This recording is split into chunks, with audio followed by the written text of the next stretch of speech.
Last topic में हमने पढ़ा था ट्रांजैक्शन के बारे में, उसकी प्रॉपर्टीज के बारे में एंड आपका सीरियलाइजेबिलिटी के बारे में, ठीक है, एंड उनके दो टाइप्स के बारे में। इस टाइम हम पढ़ने वाले हैं लॉकिंग टेक्निक्स क्या क्या होती हैं, ठीक है। So basically locking techniques in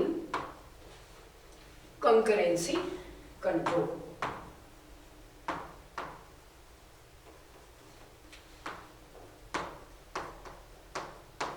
concurrency control. So basically ये है हमारा आज का टॉपिक। तो concurrency control क्या होता है? बेसिकली सबसे पहले तो जब भी हमारा कोई ट्रांजैक्शन एग्जीक्यूट होता है या मल्टीपल ट्रांजैक्शंस एक ही टाइम पर एग्जीक्यूट होते हैं तो उसको हम बोलते हैं कॉन्करेंट एग्जीक्यूशन, कि एक ही टाइम पर आपके बहुत सारे ट्रांजैक्शंस एग्जीक्यूट हो रहे हैं, वो हो गया आपका कॉन्करेंट एग्जीक्यूशन। तो कई बार क्या होता है कि जब एक ही टाइम पे हमारे बहुत सारे ट्रांजैक्शंस एग्जीक्यूट होते हैं मल्टीपल, तो कुछ होते हैं कई बार उनके एक्सेस में इश्यूज आ जाते हैं, कुछ एग्जीक्यूट हो जाते हैं प्रॉपरली, कुछ नहीं हो पाते हैं, किसी में कोई फेलियर हो जाता है या बैकएंड में कुछ इश्यूज हो गए, कोई सर्वर इशू हो गया या कोई डेटा लॉस हो गया या कोई डेटा रीड और राइट करने में अपडेशन में कोई इश्यूज हो गए, तो आपके सारे ट्रांजैक्शंस आपके एग्जीक्यूट नहीं हो पाए कॉन्करेंट ट्रांजैक्शन की वजह से। तो ये होता है आपका कॉन्करेंट ट्रांजैक्शन। तो वो उसके लिए हम क्या यूज करते हैं, लॉकिंग टेक्निक्स, ठीक है। कि जैसा कि मैंने आपको बोला कि बहुत सारे ट्रांजैक्शंस, मल्टीपल ट्रांजैक्शंस एक ही टाइम पे एग्जीक्यूट हो रहे हैं, तो उनमें कई बारी प्रॉब्लम्स अगर हो जाती हैं, तो जिनके लिए हम यूज करते हैं आपका लॉकिंग टेक्निक। बेसिकली हमारे पास टोटल 4 टेक्निक्स होती हैं लॉकिंग की, लेकिन उससे पहले हम ये समझ लें कि हमारा एक लॉक क्या होता है। तो आपने बेसिकली अगर हम बेसिक लैंग्वेज में बोलें कि लॉक क्या होता है, तो लॉक एंड की आपने सुना ही होगा।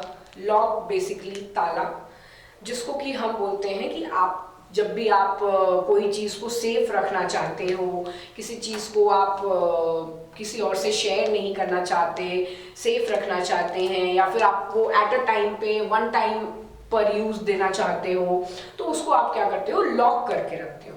तो बेसिकली सेम चीज आपकी यहाँ पर भी हो रही है।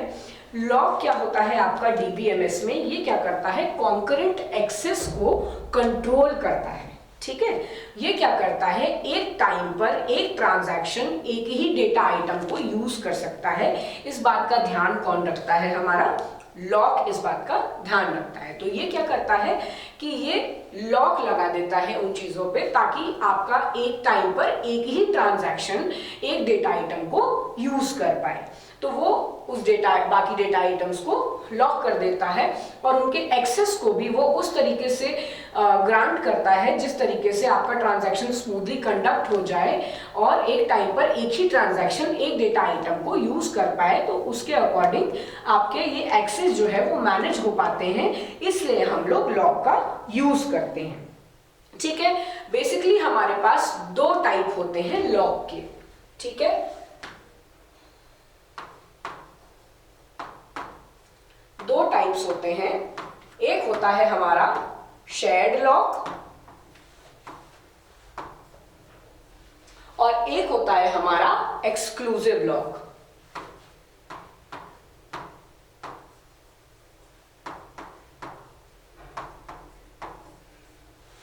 ठीक है, तो शेयर्ड लॉक को हम रीड ओनली लॉक भी बोलते हैं।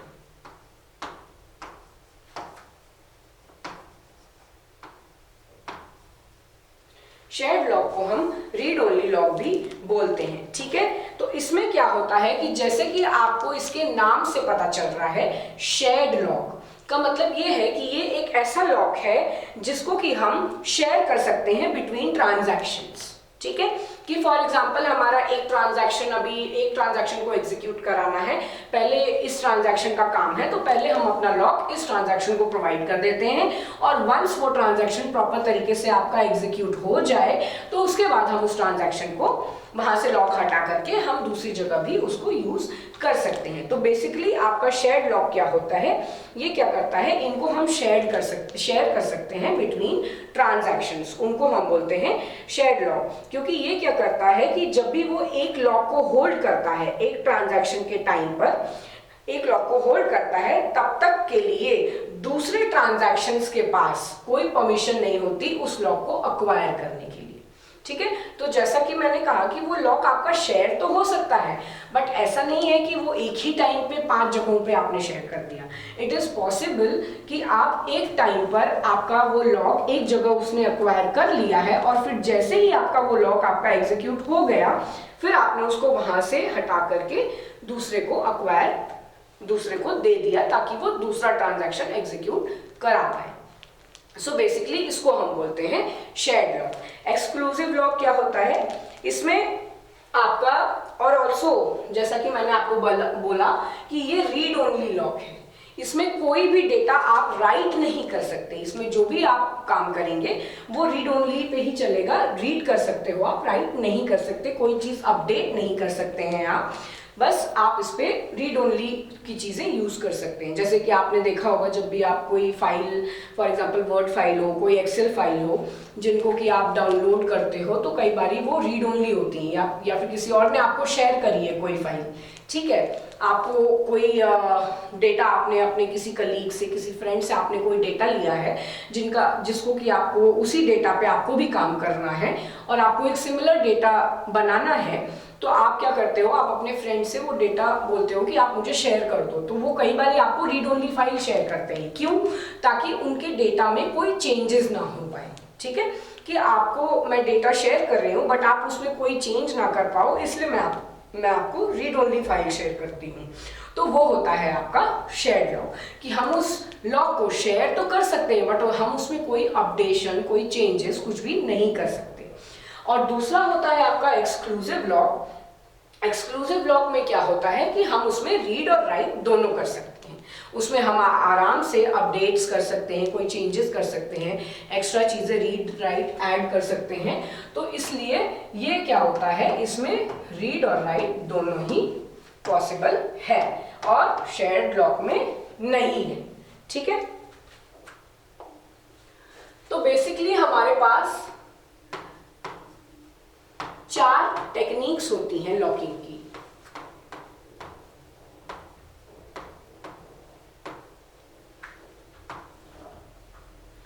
सबसे पहला है आपका सिंपलिस्टिक,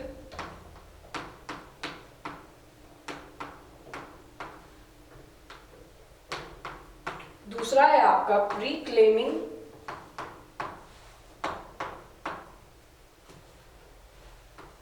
तीसरा है टू फेज,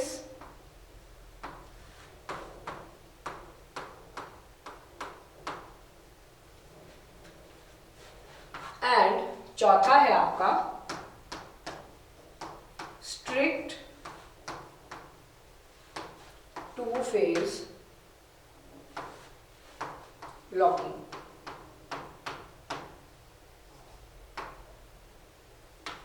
ठीक है, इसको हम 2PL भी बोलते हैं और इनको हम स्ट्रिक्ट 2PL भी बोलते हैं। ठीक है, तो ये हमारे पास 4 लॉकिंग टेक्निक्स होती हैं आपकी DBMS में। ठीक है, तो एक एक करके हम ये चारों पढ़ेंगे।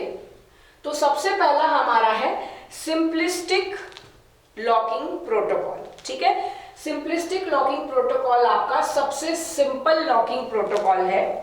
इसमें क्या होता है कि ये सबसे सिंपलेस्ट वे है आपका किसी भी ट्रांजैक्शन को लॉक करने का।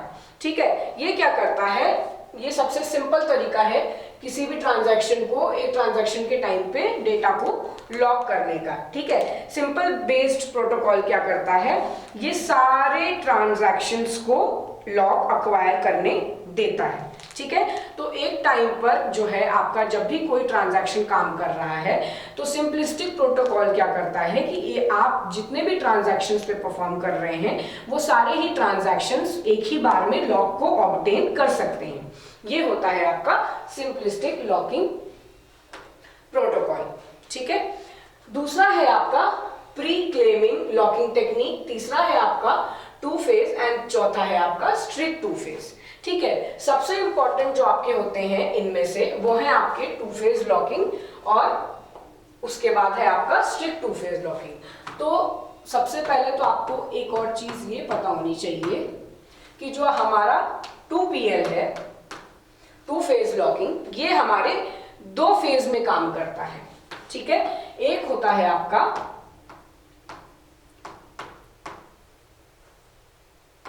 ग्रोइंग फेज और दूसरा होता है आपका श्रिंकिंग फेज,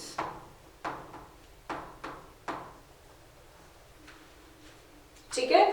तो ग्रोइंग फेज में क्या होता है, ग्रोइंग फेज में क्या होता है कि जो भी लॉक्स हमने एक बार अक्वायर कर लिए उनसे हम अपना ट्रांजैक्शन एग्जीक्यूट कराएंगे और उनके बाद उन लॉक्स को रिलीज कर देंगे, ठीक है।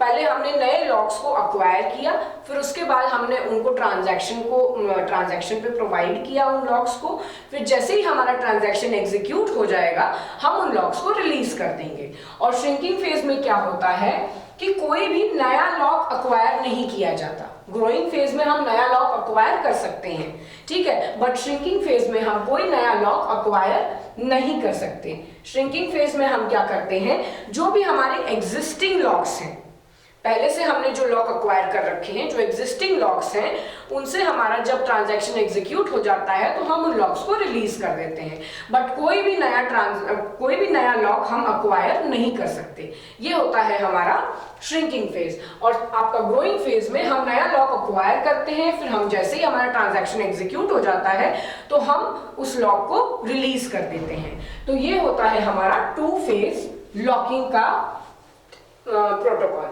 उसके बाद क्या है हमारा, दूसरा है हमारा strict two phase locking. Strict two phase locking जो है वो आपका most of the time similar होता है टू फेज लॉकिंग से। इसमें बस हमारा बट एक ही फेज होता है कि जो भी लॉक्स आपने अक्वायर किए हैं वो लॉक हमारे एक बार हम जब उस लॉक को, जो भी लॉक्स हमने अक्वायर किए हैं, जब हमने अपने ट्रांजैक्शन को एग्जीक्यूट करा दिया है उसके बाद हम उन लॉक्स को रिलीज कर देते हैं। तो बेसिकली हमारा इसमें ग्रोइंग फेज नहीं होता है, एक ही फेज होता है कि हमने लॉक्स को जो भी अक्वायर किया है उनको हमने यूज किया, हमने ट्रांजैक्शन को एग्जीक्यूट कराया और हमने उसके बाद उन लॉक्स को रिलीज कर दिया।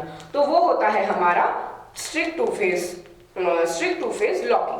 एक है हमारा जो प्री क्लेमिंग लॉक प्रोटोकॉल है, वो क्या करता है, वो डेडलॉक को अवॉइड करता है, ठीक है। डेडलॉक को अवॉइड करता है कैसे कि वो ट्रांजैक्शन को, जो भी एक ट्रांजैक्शन है उनको रिक्वेस्ट करता है कि वो सारे ही लॉक्स को एक बार में ही अक्वायर कर ले और फिर वो अपने ट्रांजैक्शन को एग्जीक्यूट करा ले।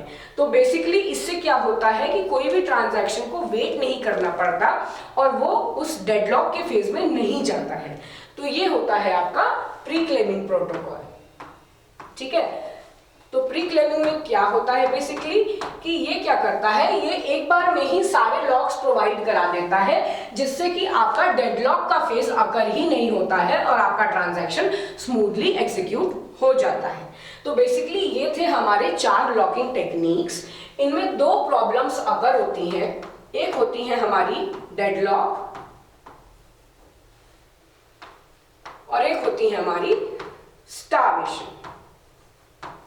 तो बेसिकली डेडलॉक, आपने पहले भी डेडलॉक में भी अगर आपने डेडलॉक का नाम सुना हो तो डेडलॉक किस लिए अकर होता है, जब हमारा फॉर एग्जांपल आपने ऑपरेटिंग सिस्टम में हमें याद हो कि डेडलॉक हमारा एक ऐसा सिचुएशन है जो कि अकर होता है कि फॉर एग्जांपल हमारे एक ट्रांजैक्शन को एक डेटा आइटम की जरूरत है, ठीक है, और या फिर हम ऐसा कह सकते हैं कि हमारे एक ट्रांजैक्शन को लॉक अक्वायर करना है, ठीक है। बट पहले से ही हमारे उस प्रोसेस में ऑलरेडी दूसरा ट्रांजैक्शन है जिसने लॉक को अक्वायर कर रखा है और जिसकी वजह से बाकी ट्रांजैक्शंस को वेट करना पड़ रहा है और उनको वो लॉक नहीं मिल पा रहा है।